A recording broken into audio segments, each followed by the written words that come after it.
Hello everybody and welcome to this video. Welcome. I'm German, sorry. This is another video of me doing an analysis of gameplay that I played by myself basically. You can see me on the screen. This is a game in Silver 2. I'm playing top lane as a Shen. Shen is a champion I like to play a lot since a couple of years. And pretty much he always has some spot in the meta. Not always the best or the strongest, but he's playable, definitely. I like to play him as a support since I am a support main, but you can also play him top lane and I'm pretty comfortable playing top 2. So this is about top lane gameplay. How to carry as a top laner in silver or even gold, since I got matched with some of gold players too in this game. So basically what I want to talk you through are some basic steps of how to play the macro, how to play the lane, and how to basically influence the game to the point that you can carry your team to victory. Because you are a supportive top laner, you are not a damage heavy top laner like my opponent, the Tryndamere. So I'm gonna go through this in this video. Have fun, and in the first step I'm gonna go through a different topic, and this is this one here. Those are the stats. You can find them on your profile if you go on stats, and you can choose which lane you want to see the stats of, which you played actually. You can see the champs and you can choose then how you want to view the stats. Basically why I want to show this is because I think no one in lower elo really uses this, but it's a great tool to reflect a little bit on how you actually do, how well you do in lane or how bad you do in lane. Could be either way. Don't blame yourself if you don't have the best stats, but learn from it and improve on the stats that need to be worked on. For example, in my case, I got a pretty nice KDA ratio for a top laner. That's a little bit above average. That's alright. Kill participation is nearly even for me for average, so I'm fine there too.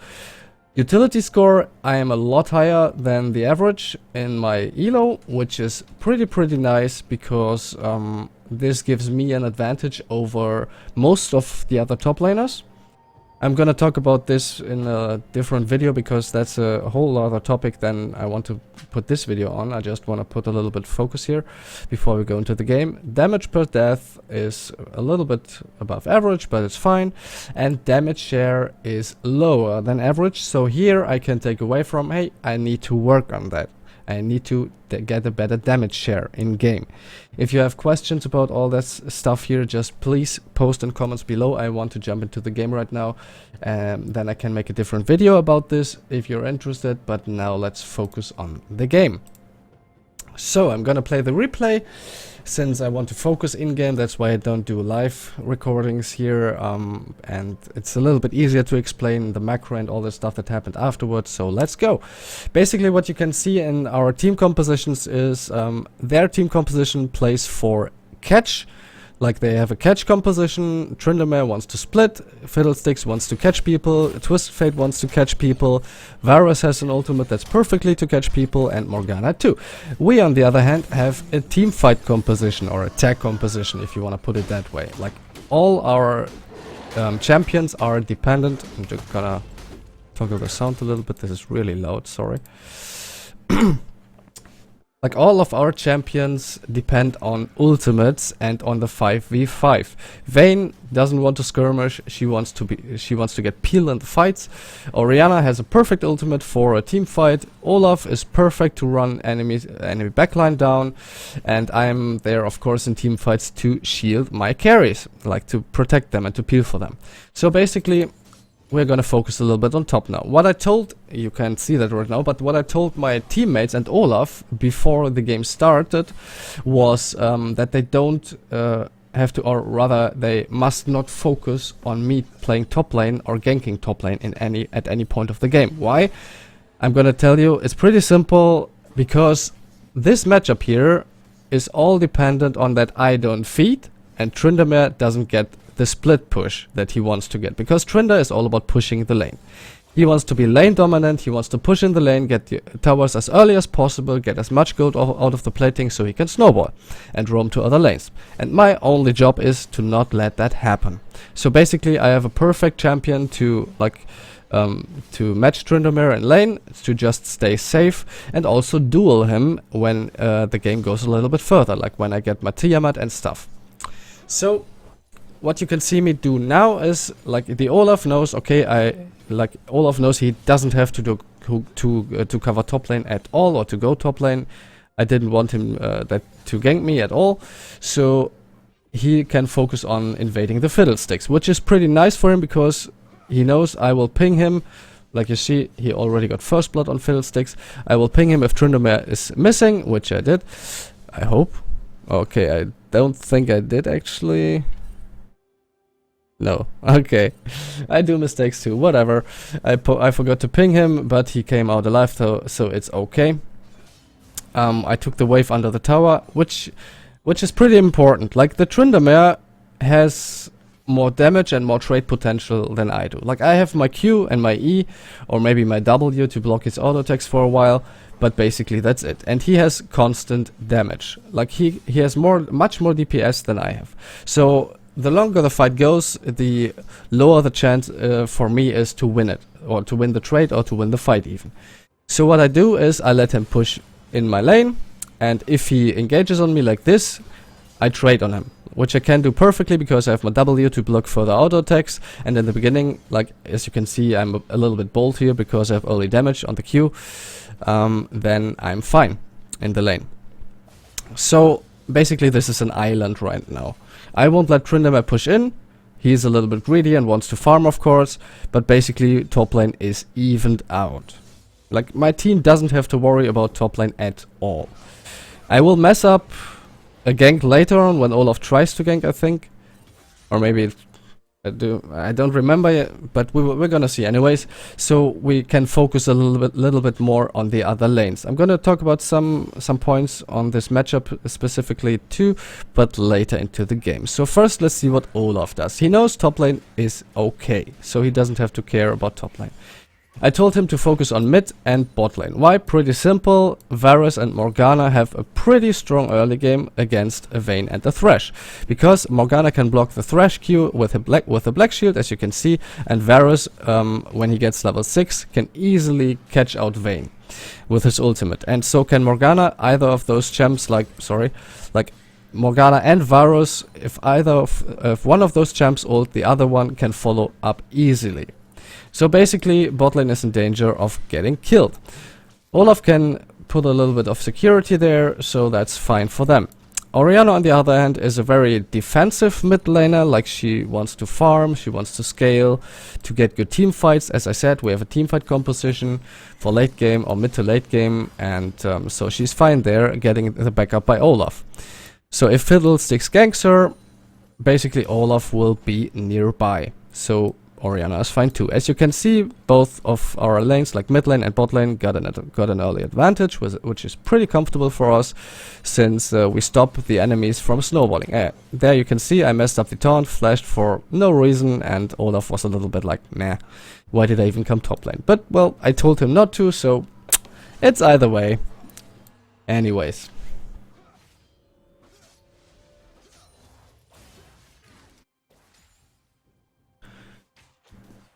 The good thing for us is Olaf is a very early game focused jungler, and since he has a perfect start, like he got the Fiddlesticks early, he could do a full clear of his top jungle like in the last 2 minutes.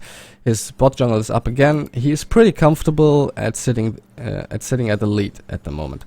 So I'm basically, what I do is I observe the map from the top lane. I play my matchup, stay safe under the tower, always let Tryndamere push in my lane, because if I push in Tryndamere, I'm at first point is I'm in danger of getting ganked by Fiddlesticks. Second point is Tryndamere will out-trade me at some point, and third point is I'm gonna lose a lot of farm if I can't take any more trades. So basically I let him push in.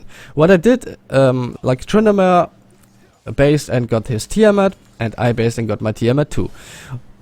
I think if you play Shen top lane, if there are some Shen players watching this, Tiamat is always a good thing to go at first, because you have wave clear and more damage against minions. Because if you only depend on your Q to last hit and to clear a wave, you have no wave clear at all, and are hardly dependent on hitting the right last hits with your Q. And if your enemy pushes you under your tower, like Trinidad did there, I'm just gonna pause here because this is very important. What happens next?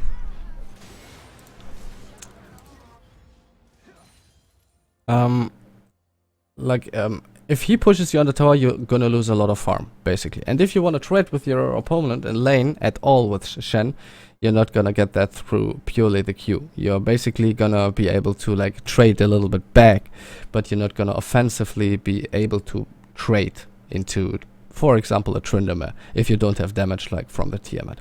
So since I'm comfortable on Shen and I know how the champion works and how I can play into Tryndamere, I'm fine going Tiamat. So let's focus on the fight that happens right now. You can see bot lane already, some people died. I think, yeah, Vayne and Thresh went base. Orianna roamed bot lane. No, she TP'd bot lane, actually. I think Olaf died there. Yeah, he did. And what I do basically is I wanted to base here because I wanted to get the next reset off, because the waves were pretty far away from the tower, so I could get a free base without losing anything or losing pressure in lane. And Tryndamere has to wait for the wave anyway, so I watched the map. Don't just ult randomly. Like if you are a Shen main or a Shen player, whatever, don't just ult when you see any opportunity on the map.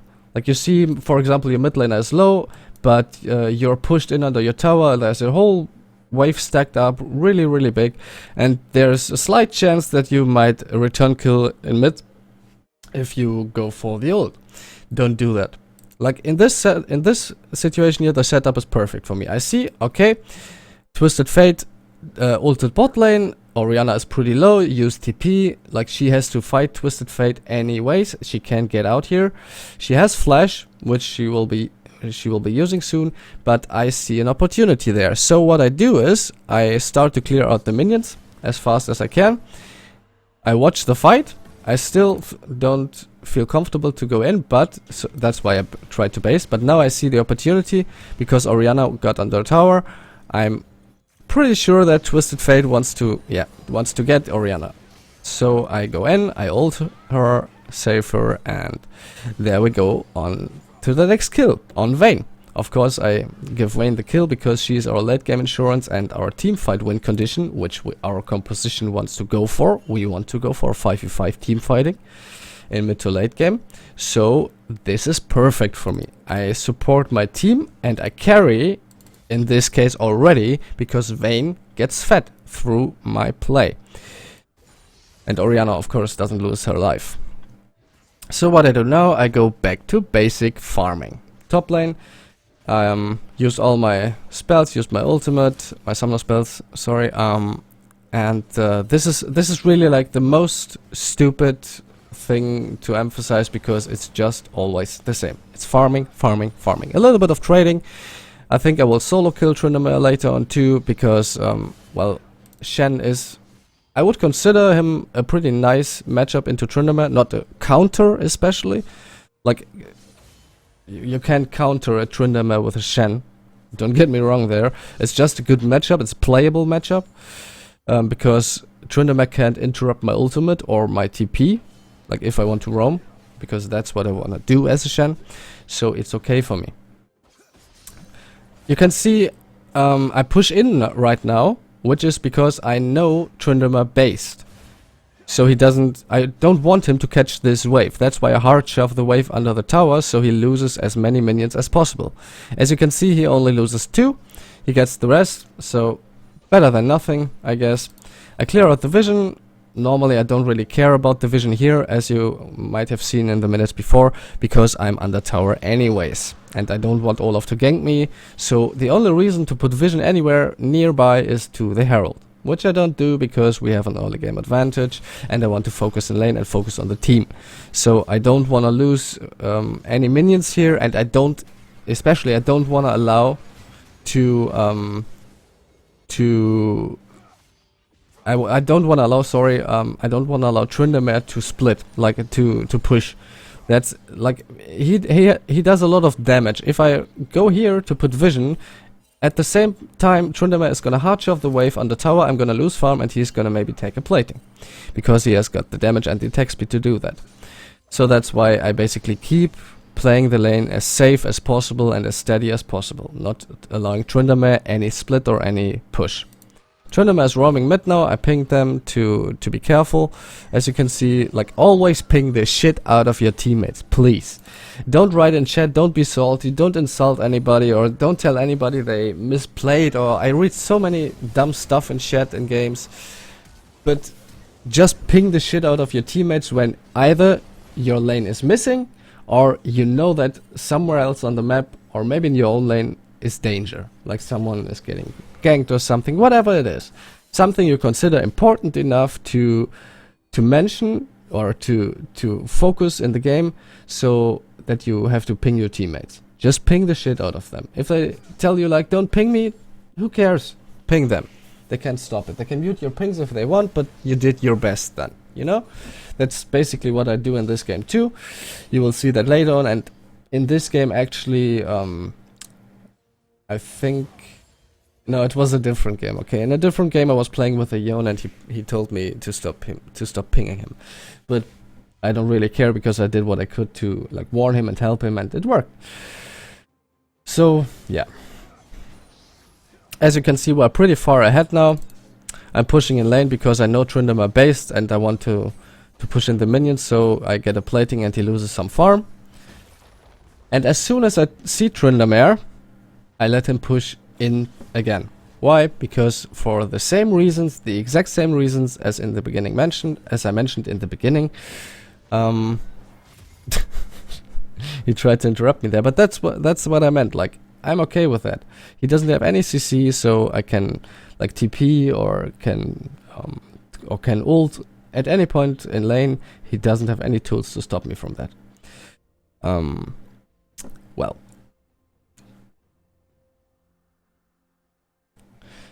So what you can see, Tryndamere, this is what the Tryndamere does. Like, he wants to push, he wants to hard force the lane advantage to get the split push in, so he can roam around the map, and that's the way Tryndamere carries.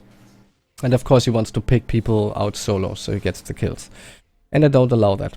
As you can see, I hold the wave, I clear it on the tower as fast as possible, because I don't see Tryndamere anymore. If you don't see your opponent, either ping the shit out of your team or try to find him, if you can deal with him. Like, if you can't fight him or trade with him, don't just run blindly after him, but ping your team. As you can see, now I'm pretty comfortable trading, because I got Ninja Tabais and the Tiamat. He's running pretty low, but he still has ultimate, of course. That's what I underestimate a little bit. As you can see, I flash, but still die. So that's like the worst case scenario that could happen there. That I underestimate his ult, and he gets the tower. So he instantly punishes me, gets the tower, pushes in the wave, does his split pushing, what the Tryndamere loves to do.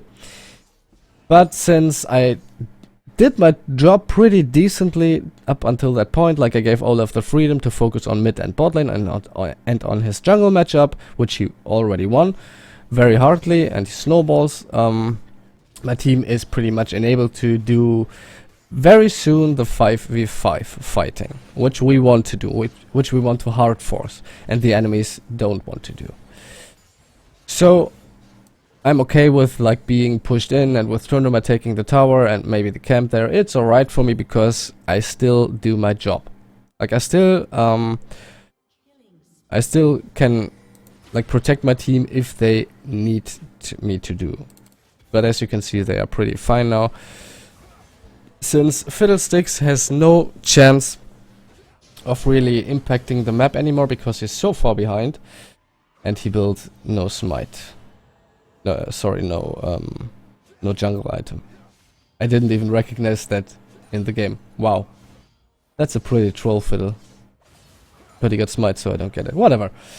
Interesting decision not to build the jungle item. But yeah, Fiddlesticks is behind. Tryndamere doesn't get a split push in like he wants to do normally. He can't roam around the map freely, so he's basically not of any use for their team, for their catch composition. Twisted Fate tried to catch Orianna on bot lane once. He got punished for it because I ulted her and we got the return kill on him. Bot lane had a pretty rough time, I would say, because they didn't get their advantage early, which they needed to get. Like Varus Morgana wants to get an early advantage to snowball, and Vayne could farm up steadily. She's miles ahead in farm of Varus, so she's pretty much fine. So I did my job overall. I could talk about this for hours, of course, but I want to draw your attention to some other stuff in the game now. So basically what I did there, just ulting into... Yeah, he flashes out. But I just wanted to ult into, like, stop any further bad stuff happening, which kinda worked out because Twisted Fate died, but Olaf dies for that too, which is bad because he had the 300 gold bounty and Tryndamere got that. So Tryndamere gets some kills now, which at this point of the game is, I would say, okay. Like like Tryndamere must be really, really hard behind to not get kills at this point of the game, because he's a strong duelist. We got mid lane tower now, so basically what I do, I sacrifice top lane because I know Tryndamere is not there, and go with my team to have a bigger macro impact. Like to push where we can push and to get a numbers advantage. As you can see, Orianna could push in the mid lane tower with me, like for the first tower I think they got before I got there, second tower she got with me, and now I roam to bot lane. I don't even care about top lane farm because the wave is in an even state, like it's basically a slow push for me, so it takes a lot of time until the minions go all the way to his tower, and I know that if Tryndamere goes top lane again, I will see him here. So I'm pretty safe roaming around the map without being in danger that Tryndamere pushes top lane. Like split pushing top lane, which is the most dangerous thing about the Tryndamere basically. So I roam around the map, I cleared a little bit of vision there and provide safety for my team. I take over mid lane farm since Ori based, so we don't lose that, and I get a little bit back because I lost all the top lane farm to not drop out of the game. Tryndamere is doing the Rift Turret solo, which is okay. Like he can do it. It's nothing that would change the game in the state that we are at the moment, because basically I should not fight him there. I'm strong, but he still has ultimate. That was pretty dumb, and I missed the... Oh. I misplayed the taunt there. But anyways, yeah. We are at macro level at a pretty solid state of the game. I don't know why Twisted Fate was... Like, whatever. Thresh played that pretty well. Thresh overall played pretty well in this game. Props to this guy. But yeah, we are winning on a macro level. I'm just gonna pause for a minute because I want to explain that a little bit closer. As you can see, Vayne is free to roam around now, Orianna, because she's pretty fat, and Twisted Fate is bot lane. She doesn't want to face him alone, Thresh based, so she, yeah, basically roams around the map. It's okay, like she can do that if she wants to, but basically I can provide safety for my whole team for this state of the game all over the map, because I have TP and soon my ultimate will be up again. Why this is so important is because I built map pressure, and this is the name of the game. Like, this is the reason why we win this game, map pressure.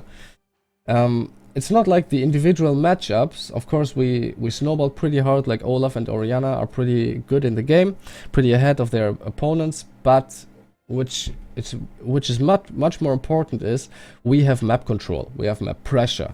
So the enemies know it doesn't matter where they engage on us, I will be there. Like the Shen ult will come in, and they see that I hold down Tryndamere successfully, so they know that Shen, like the Shen that I play, is at some point, I would say, not too weak, because if I would weak, then Tryndamere would have pushed through the lane completely.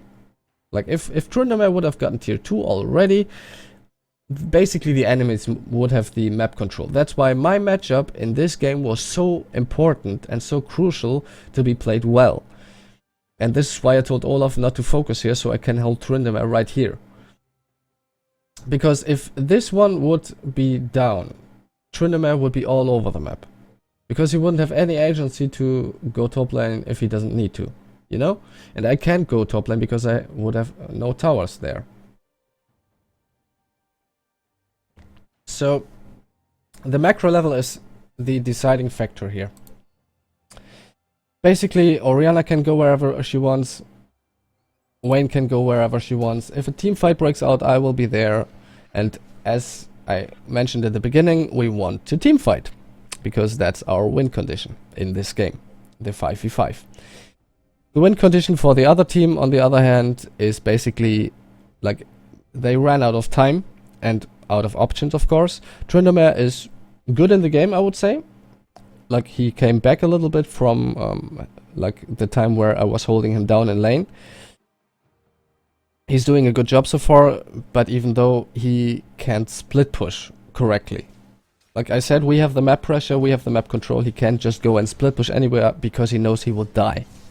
He would be dead instantly because either I would be there or some of my teammates, and with my teammates I am there. So basically that's how we hold down Tryndamere and the enemy team. Fiddlesticks completely out of the game.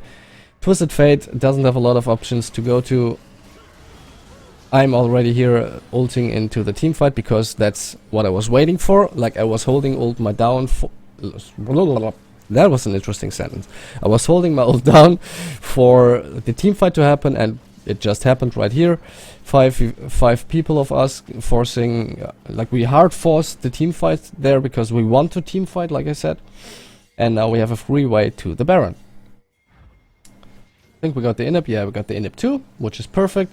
So I go top lane again, I TP because I was a little bit greedy for Baron, but my team decides to do Drake, which is okay. So I basically stop Twisted Fate from pushing in the top lane. He knows I'm here at the moment, so he doesn't really want to push out the lane completely because he's in danger of getting killed by me. So yeah, this is basically how I influence the game right now. I'm just like all over the map. My job in the early laning phase was to hold Tryndamere down, to trade effectively into him, and to let Olaf do his thing with mid and bot lane. Which worked out perfectly in this game. To be honest, that's not always the case. I have bad games too, but this is a pretty good example of how to execute it well. Right now I don't even care if Tryndamere gets the second tower. If he split pushes, he can do it, because if he really is a threat to our base, I know that my team will be ready to deal with him. Like, we could be there instantly because we have all the map control. Like, the enemies can't go anywhere near our jungle because they know that we would be there to catch them, or to fight them even, because we are too far ahead. Or if we don't fight them and they try to push at any point, we would just take their nexus. As you can see, Olaf doesn't even care about Tryndamere chasing him, he just runs down the Varus. That's what I meant by we are so far ahead right now. Orianna helps Tryndamere out a little bit. Tryndamere's ult doesn't even like save him in this point in the fight because Olaf is just too strong. I think he doesn't get him now. No. Orianna? Yeah, she gets him. Olaf dies there. Which is, yeah, I don't I don't mind, I just flash into it. And I'm tanky enough to just, yeah, do what I did there. So basically now the game is won.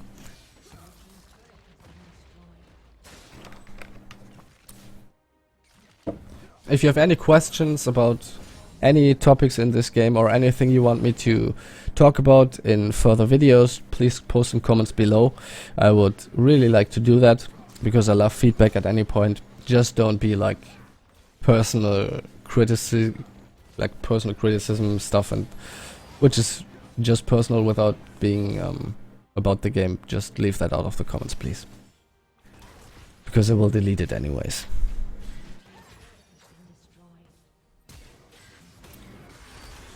So my team plays it perfectly. This is something that rarely works in lower elo, but in this case my team was very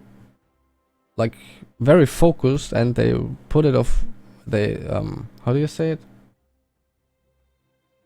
They pulled it off very, very nicely. Like, mid lane inhib is down. Most lower elo players and teams in solo or duo queue, whatever, struggle at this point because they don't know what to do next, because the enemy team knows that they will hold the super minions up so they don't catch onto the nexus towers, and they will just defend the other two lanes. So basically the enemy team will defend their base.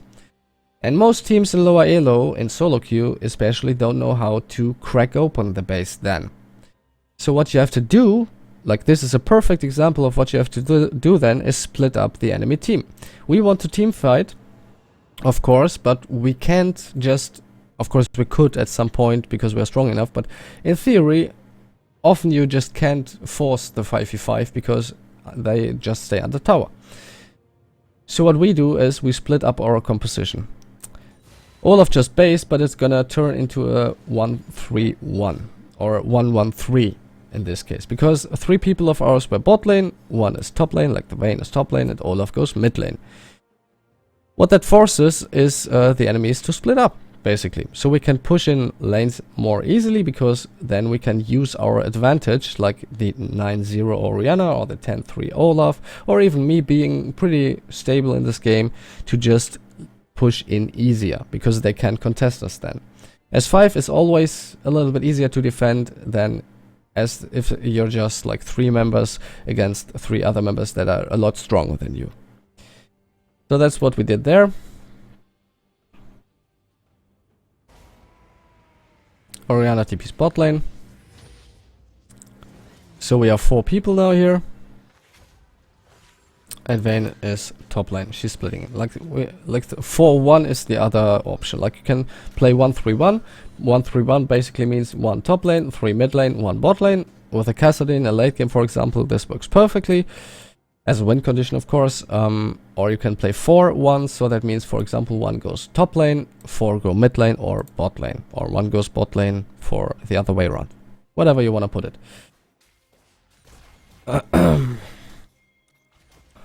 I have a cold, sorry for my voice.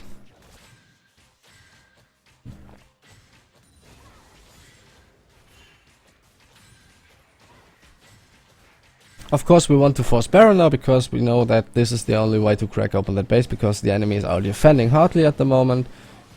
I think they don't even contest this Baron because they know we are too far ahead. I think in the game I remember I told my team to just bait the Baron to force a fight, but as you can see, we just get it for free, which is perfectly fine.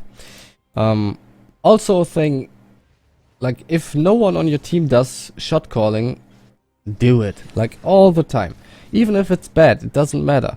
Like, you know the saying, a worse call or a bad call which a whole team follows is better than a good call which no one follows, or only 1 or 2 players. So I call a lot in this game, my team follows a lot. I explained the game plan at the beginning that I have for this game. My team followed up on that. This is basically why we play like we do. Because in the beginning, before the game even started, I told my team how to play this game out, and they did. So try it. Like, be bold. Try to give your mates a team plan right before the game starts.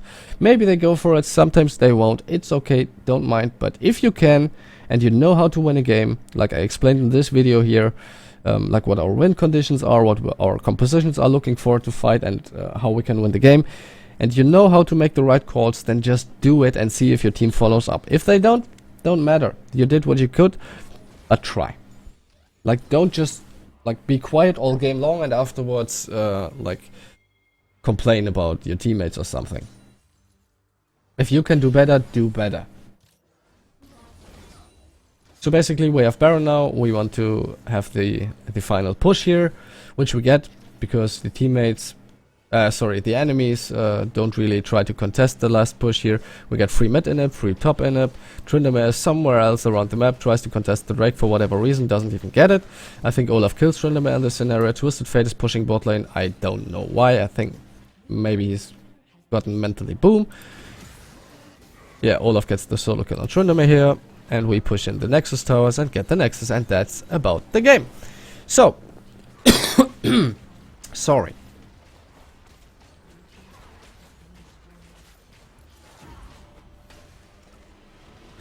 Basically, if you have any questions about this video, about the way I explained it, just post in comments below. If you like this stuff, if you like these kind of videos, please share them with people that could be interested, that want to see stuff like this, and of course subscribe and hit that like button. That helps me out a lot, since I want to get known a little bit in the League of Legends community, because I want to become a team coach in pro play, which is a lofty goal. So I need a little bit of help there, and your support, of course. Thank you for watching, yeah, see you next time, of course. Bye bye. Or not bye bye. Let's watch this one again. Like, this is the utility score that I was talking about in the game. Utility score is always a little bit like how you play the whole game out. In every kind of style, utility fits in. So use this. If you can push this one up and above average, you have a good chance of climbing and carrying carrying games, of course. Now it's enough. Okay, have a nice evening, or have a nice day, and see you next time.